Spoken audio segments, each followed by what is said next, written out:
What an exciting day it has been with the launch of the Z6 III. Some of us have been waiting for it for more than a couple of years. Some of us who thought that the Z6 II will get many firmware updates, which it never got, understandably so. It's been a day that we have been all been waiting for. I'm still waiting for the camera, but have some opinions about what features really jump out and what features where I have a few questions. So, since I'm really reacting to the news, reacting to other people's reviews and Nikon's press release, so if you think this is not worth your while, it's your cue to leave this video. If not, stick around till the end of this video. I have a few things to discuss with you and a few things to share. I'm going to have my copy fairly soon, and I'm going to go in depth in this camera because I think there's a lot more to discuss than what has been discussed so far, because it's a really loaded camera. Now I'll start with the few pros. I have about 6 7 of them. I'll start with the most important thing about this camera, and that's the sensor. That is the one thing on which you have gone back and forth, whether it's going to be 24 megapixels fast sensor or 33 megapixels, not probably as slow as the Sony A7 IV's, slightly improved but still relatively slower sensor. And the house was divided. Many of them said it's fine if it's a slightly slower sensor, but we want that 33 megapixels or 35 megapixels. Now we know it's a semi-stacked or partially stacked sensor, 24.5 megapixels sensor, extremely fast in its readout speed. In my calculation, it's going to be 11.14 milliseconds, almost no rolling shutter in photos or in video, which means in photos you can actually practically use that 20 frames per second in e-shutter without any warping in your objects in their shapes and sizes if you're shooting fast moving objects. So it's far more practical than what you get out of the Canons, for example the R5 and R6 II. It's faster sensor than them. In fact, this is the fastest reading sensor in this price bracket, which is something. Now at the same time, you have very minimal rolling shutter in full frame in video. At the same time, when you crop, obviously if you're shooting crop, the rolling shutter is going to improve even further. Second is the EVF. And Nikon, we really didn't see it coming. There were rumors about it, but the fact is this EVF is groundbreaking in so many different ways. Not only is it faster in terms of its refresh rate, it is also high resolution, about 5.5 million dots. Then the fact that it actually uses a much wider color gamut to give you far more true to life image quality in the EVF. A lot of reviewers discuss that how the EVF actually looks different in color from the back LCD, but it's supposed to be because the back LCD is normal sRGB color gamut. The EVF is different because it uses a wider color gamut. They gave us 4000 nits of brightness in this EVF. For reference, apparently and I'm reporting from various reviewers. I think it is Jared Polin who mentioned that the A7 IV has 700 nits and this is 4000 nits. Okay, this is brighter than most of your laptops and expensive laptops.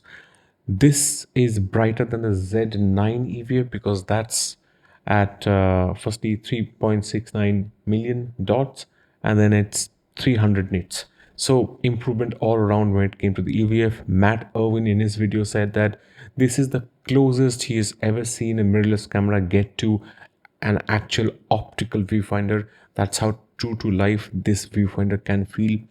And I think that makes a tremendous amount of difference for many photographers, especially older photographers who need to kind of, now they don't have to squint and just put more effort while looking through the EVF.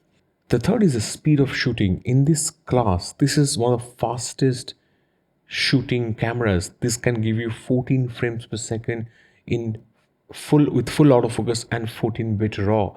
For reference, A7 IV gives you 14-bit raw with full autofocus only at 6 fps.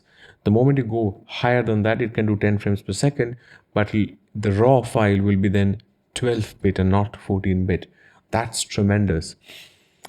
At the same time, you can actually shoot up to 60 fps full frame 24 megapixels, meaning no crop, no loss of resolution, I think, and it's going to be JPEG, but that's fine. Till 60 FPS, you get full frame 24 megapixels JPEG. Mind you, the Z9 and Z8 doesn't give you 24 megapixels. It's sampled down to a lower megapixels from 45 megapixels.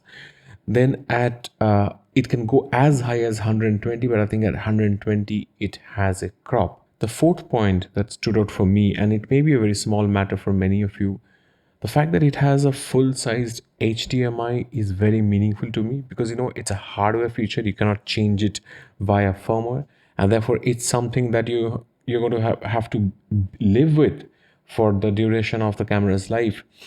And therefore I think it makes a lot of sense. Now if you have a Z8 or a Z9, and if you're thinking the Z6III is going to be your second camera, look, those cameras have full-sized HDMI. I have two reasons why I really appreciate it. First of all, the full-sized HDMI is more durable. Secondly, and I think this is more practical, is because when you have a camera with micro HDMI and then mini HDMI and then one camera with full HDMI, you have to remember carrying three types of HDMI cords, which is not practical in most situations. Now, if you have a Z9 or a Z8 along with the Z6III, you're fine because you just have to take maybe one or two full-sized HDMI cords and you're done, you're fine. So that makes a lot of sense for me. The price, but yeah, price is actually, I think price is a feature in this camera. I'll talk about it a little later. First, let me talk about the stabilization. The stabilization is even improved over the Z7 because it's now got an IBS lock. At the same time, this is going to give you 8 stops stabilization, which is supposed to be the best in Nikon's camera range. It is still not as good as the S5 II based on people's experiences and as the report, and I believe that. I think the S5 II stabilization is better. I think where Nikon should try and improve is really the IBIS in combination with the digital crop or DIS for Nikon. I think if both of them work together better, we are going to get much better overall stabilization in video. It's an IBIS system that's extremely good with long lenses. Yes, if you watch camera conspiracies, he has complained how the ZF has some warping in the corners when the stabilization is switched on. I don't know whether that problem has been solved here, but I think that problem is well solved by Panasonic or by Lumix with digital cropping. So that's something that I look forward to. Then comes autofocus detection. The autofocus detection range has been extended to minus 10 EV in if when you use starlight mode, and in normal mode till minus 8 EV. That is stupendous. It's really crazy, right? And it is better than Z8 and Z9. Also, it gives you a weather sealing which is equal in its integrity to the Z8, which means there's so many things that Nikon have given the Z6III, which is like its flagship or better than the flagships that they have. At this point, we should talk about the price, and I think I'm going to consider the price as a feature itself because Nikon could have easily priced it at 2,800 US dollars. They could have easily done so, but I mean, given what the camera packs in, they could have easily done so, right? It's got NRAW, 6K 60, 4K 60, full frame shooting without any crop. There is a 1.5 times crop in 4K 120. You get in a full HD 240 frames per second FPS basically. So if you look at the kind of video capability it has, ProRes 422, I mean, NRAW, it is such a well done, well rounded camera that this could have easily be costed you 3,000 US dollars. But Nikon has decided to keep it at 2,500 US dollars, and I think that's a very, very good price and slightly unexpected, to be honest.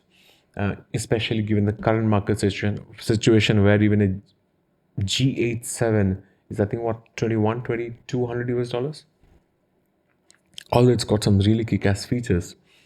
It's still a micro four thirds camera, right? And autofocus is good there, probably not as good as the Nikon. Okay, let's talk about a few questions. They're not initially I thought they're cons, but then they're not. They're just a few questions. One of the strength of this camera is actually the flip out screen, because now it's a far more video friendly camera and Nikon is being very serious to attract the video market. And this camera is perfect for that. It's just the perfect camera where you put a flip out screen. And a lot of hybrid shooters and video shooters will be very happy, and overhead still life photo shooters will be very happy that it's got a flip out screen. But at the same time, there are many photographers who actually want a flip, like a tilt screen and not a flip out screen.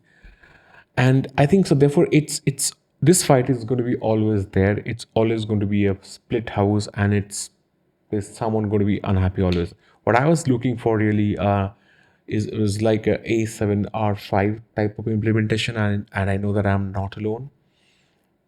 I mean, we've seen it in two Sony cameras, A7R5 and A9 II by now. I thought it's a mechanical contraption, so it shouldn't have been very difficult for Nikon to integrate it. But what do I know? I'm not a technician, because I'm guessing that it's an extra layer of metal in the back, which makes the entire unit a bit thicker, which makes the camera a bit thicker and slightly heavier, all those things. So I think it has design implications to the overall body as well. Yeah, it would have been nice to actually have that feature, but we don't have that. The other thing is about the video in 10-bit H.265. You see, Z9, Z8, and ZF actually do not have 10-bit 422 in H.265. A little bit of context. 420 color gives you half the color that you get from 422 downsampling, right? So 444 would be full luminance and full color from the pixels. But 422 sacrifices 50% of the color information that a sensor captures. 420 actually throws away 75% of the color information that the camera can capture. For a long time, for the mirrorless bodies, 422 has been really good, and they give you really beautiful, deep, milky colors. Look at the Panasonic cameras, look at Sony, and even Fuji. From conversations, from my experience, I've seen that if you use H.265, which gives you a smaller, easier to manage, easier to edit file, and lighter file, which makes you can record for a longer time in the same size of card, that file from the Nikon XP7 cameras actually comes with 10-bit 420. And Nikon actually doesn't mention anything about color information. They only say 10-bit. They don't mention 422 or 420. And then upon further investigation, people have figured out that it's actually 420. I was actually expecting Nikon to give 422 colors in this camera, but in H.265 it's there for RAW, of course, and it's there for ProRes, but I'm not sure if we have that in this one as well. And if we don't get that, it's a bit of a problem. I'll tell you why. You typically get better gradual progression of color transition, and like if there are tonal differences between color, a 422 file will give you that nuance, will show you that nuance.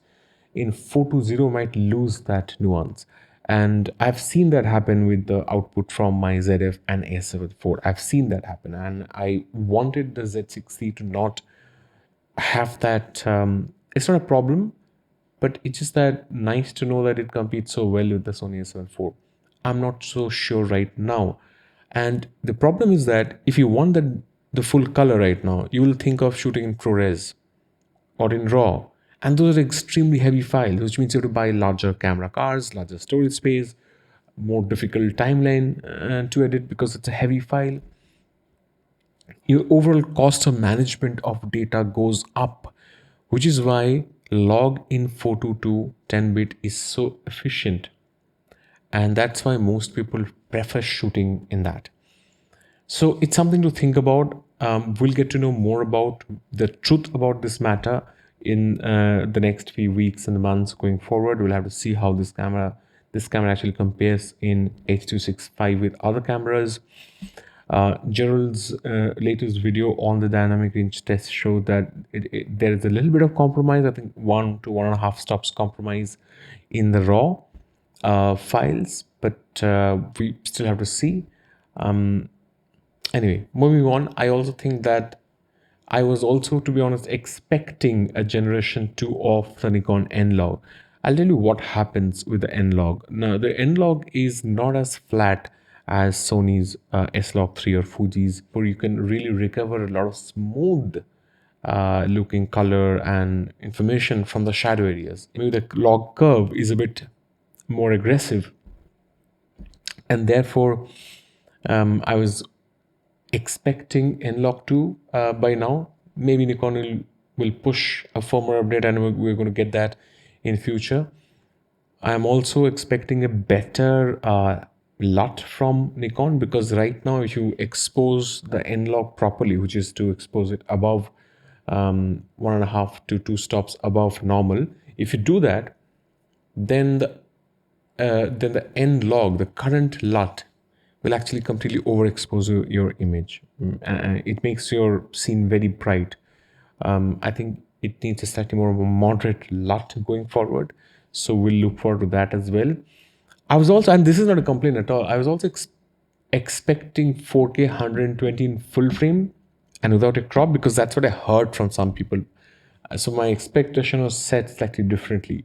But for those of you who didn't expect that, I think it's absolutely fine to have access to 4K 120, even with the crop. I mean, you have it, and you have 4K 60 in 4K 60 and 6K 60 in RAW, which is tremendous. So this is no reason to complain, but it's just that imagine this camera doing 4K 120 in full frame. It's like, but that's probably for Z6 IV. We'll see what happens. So this was what I had to share with you. This is my first reaction to the news, to the press release, to every review that I've gone through some 10 reviews. A very interesting release by Nikon. I'm looking forward to getting my copy. I'm going to do a lot more in-depth analysis, live the camera a little bit more, go through the files, look at how the colors are, just experience that viewfinder. Looking forward to my future self enjoying this camera. I'm going to see you soon with another one. Subscribe to the channel if you like the conversation, and let me know what you think. See you.